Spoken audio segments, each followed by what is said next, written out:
Why whitening laser is misleading. This channel provides evidence-based education on cosmetic medicine, injectables, lasers, and skin science.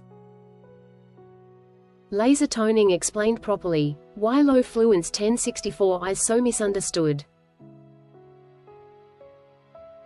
Laser toning is one of the most commonly performed laser treatments for pigmentation. But it is also one of the most misunderstood treatments in aesthetics. Many patients think laser toning is simply a whitening procedure. That is inaccurate. The goal is not to bleach the skin. The goal is to improve pigment regulation and skin clarity. Most laser toning treatments use low fluence 1064 end, YAG laser. 1064 penetrates deeper into the skin compared with shorter wavelengths. This makes it useful for diffuse and dermal pigmentation. The key concept is low fluence. Laser toning is not aggressive pigment destruction. It is repeated low-energy exposure over multiple sessions. Aggressive settings can increase inflammation, and inflammation itself can stimulate melanocytes, especially in melasma patients. This is why melasma is so difficult to treat.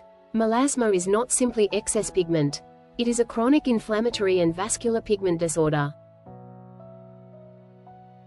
If inflammation is excessive, pigmentation may initially improve, then rebound later, sometimes worse than before treatment.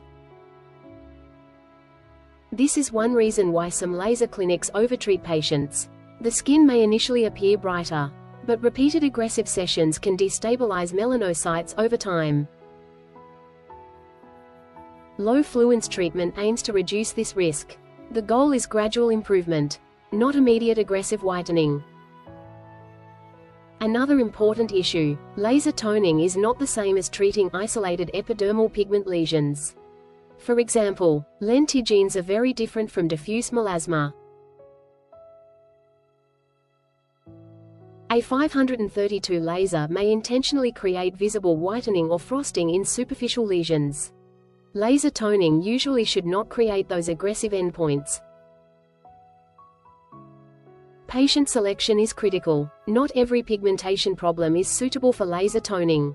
Correct diagnosis matters before treatment begins.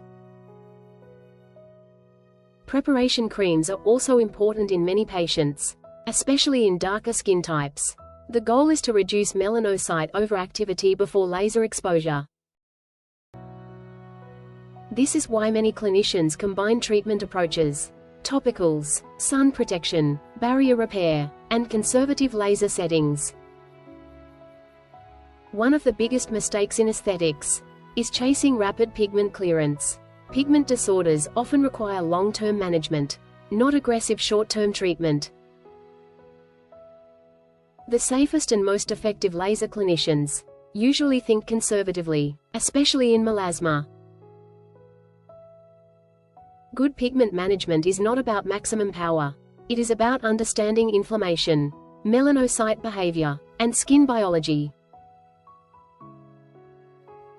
Aesthetics and Skin Institute. Evidence-based education in lasers, injectables, anatomy, and aesthetic medicine. Aesthetics and Skin Institute.